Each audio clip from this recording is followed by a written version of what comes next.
الحمد لله وكفى وسلام على عباده الذين اصطفى أما بعد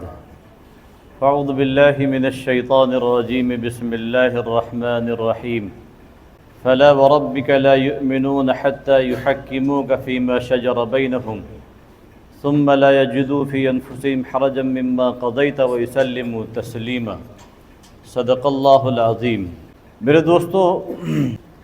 ہماری قوم کا جو حال ہے مجھے بہت افسوس ہوتا ہے۔ افسوس اس بات کا ہوتا ہے کہ حال فی الحال میں گزشتہ جمعہ کے اندر بریلی کے اندر جو حالات پیش آئے، ان حالات کا ذمہ دار آخر کون ہے؟ سب لوگ اس حالات سے واقف ہوں گے۔ جو مسلمان شعور ہوگا اس مسلمان کو وہ حالات کا ضرور اندازہ ہوگا۔ کانپور سے یہ مسئلہ اٹھا، جب یہ عنوان یہ موضوع جب اٹھا تھا تو میں نے اس پہ بات بھی کیا تھا،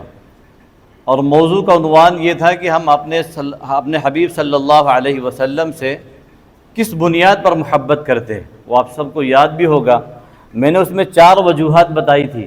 کہ 4 وجہ سے انسان کسی سے محبت کرتا ہے۔ دنیا کو یہ بتانے کی ضرورت ہمیں نہیں ہے کہ ہم اپنے نبی سے محبت کرتے ہیں۔ دنیا جانتی ہے، اس بات کو بخوبی جانتی ہے کہ مسلمان اپنے نبی سے بے حد محبت کرتا ہے، اور مسلمان اپنے نبی کے لیے سب کچھ قربان کر سکتا ہے۔ یہی وجہ ہے کہ نبی صلی اللہ علیہ وسلم کی ذات اقدس کو نشانہ بنا کر مسلمانوں کو باقاعدہ اس عنوان سے ورگلایا جاتا ہے، بہکایا جاتا ہے۔ نوجوان خاص کر کے ہماری قوم کے بہت اچھی طریقے سے جانتے ہیں کہ اگر ان کے پیغمبر کی آڑ لی جائے، ان کے نبی کا نام پیش کر ان کو بہکایا جائے گا تو یہ بہک جائیں گے۔ اقتدار میں آئی ہوئی پارٹی جب سے وہ اقتدار میں ہے، آپ 10 سالہ غور کر لیں، 10 سالہ میں ملک کی تاریخ میں، اتنے 10 سالوں میں اس سے پہلے کی آپ تاریخ پڑھیں گے، ہمارے نبی جناب محمد رسول اللہ صلی اللہ علیہ وسلم کی شخصیت کو داغدار نہیں کیا گیا ہے جتنا کہ 10 سالوں میں کیا گیا ہے۔ 10 سالوں میں آڑ بنایا گیا ہے، 10 سالوں میں ایک ڈھال، ایک ہتھیار کے طور پہ استعمال کیا گیا ہے۔ اس کی وجہ یہ ہے کہ موجودہ جو پارٹی ہے اس کا بنیادی مقصد یہ ہے کہ مذہب کی آڑ مر، یا تو مذہب کا نشہ پلا دیا جائے یا مذہب کا آڑ لے لیا جائے۔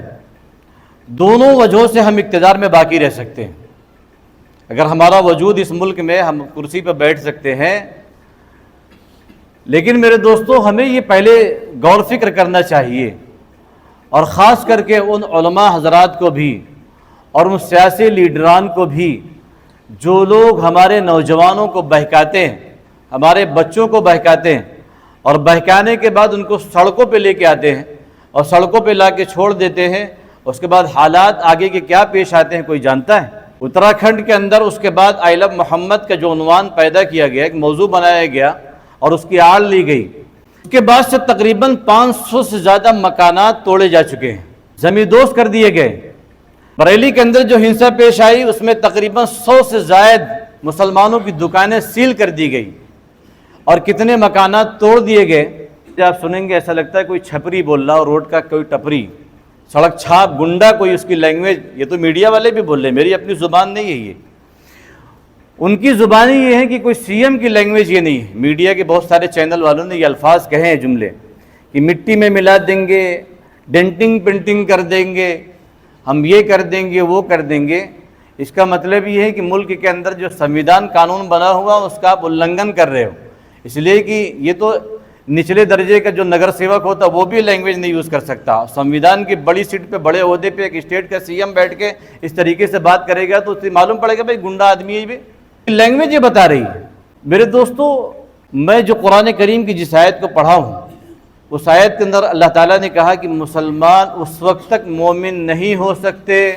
جب تک کہ اپنے تمام فیصلے، تمام کام، تمام اپنی سوچ، تمام اپنے فیصلے کو آقا صلی اللہ علیہ وسلم کے مطابق نہ مان لیں، تب تک مومن نہیں ہو سکتے۔ کانپور کا مسئلہ تھا، کسی نے بینر لگایا، اور بینر لگانے کے بعد اس میں جھگڑے ہوئے، جھگڑے ہونے کے بعد وہ پورے ملک میں وہ عنوان سے ایک مہم چلا دی گئی، ایسا لگتا ہے کہ سازش کے طور پر یہ کام کیا گیا ہے، ایک سازش اس کے پیچھے کام کر رہی ہے، وہ سازش کھلے گی، ایسا نہیں کھلے گی، آج نہیں، کل نہیں، 2 سال بعد نہیں، 4 سال بعد وہ پتہ چلے گا بھئی اس کی ابتدا کرنے والا کون تھا اور پھیلانے والا کون تھا، ان کا مقصد کیا تھا، وہ ساری ڈیٹیل بعد میں لوگ کھولیں گے اس کو۔ لیکن فی الوقت میرے دوستو، ہمیں خاص کر کے ہم اپنے نوجوانوں سے کہتے ہیں کہ آپ ایسی مجلسوں سے اور ایسے احتجاج سے، ایسے دھرنوں سے جو آپ کے اپنے نبی کے نام پہ سڑکوں پہ بلایا جاتا ہے، آپ بالکل پرہیز کریں اس سے۔ کوئی بھی ہو، کتنا بھی بڑا ہو، کتنا بھی اقتدار والا ہو، اس سے یہ دیکھیں کہ بھائی بلانے والا، کہنے والا، دعوت دینے والا، وہ اس نے اس کا پرمیشن لیا ہے کہ نہیں لیا ہے، ہمارے سنویدھان کے مطابق وہ کام کر رہا ہے کہ نہیں کر رہا ہے، ہمارے قانون کے مطابق جو ملک نے ہمیں رائٹ دیا ہے اس کے مطابق اس نے فیصلہ لیا ہے کہ نہیں لیا ہے۔ اگر اس کے مطابق ہے تب آپ اس دھرنے میں، اس احتجاج میں شامل ہوں، نہیں تو بالکل شامل ہونے کی ضرورت نہیں ہے۔ ہمارے گیٹ کے اوپر بلڈنگ کے لگایا تھا لوگوں نے بورڈ، کوئی مسئلہ نہیں تھا، بہت دن سے لگا ہوا تھا۔ لوگوں نے 1 دن یا 2 دن پہلے احتجاجی ریلیاں نکالی، چھوٹے چھوٹے بچوں کو لے کر نعرے لگائے جذبات میں آ کے، اور خوب زور زور سے پورے علاقے میں گھوم گئے۔ میں نے کہا لوگوں سے، میں نے کہا کل دیکھنا یہ بورڈ اتر جائے گا۔ بولے کیوں؟ میں نے کہا دیکھنا کل یہ پولیس والے آ کے اتروائیں گے، اور ہوا وہی 11 بجے پولیس آئی، بولے اتارو اس کو۔ غیر قانون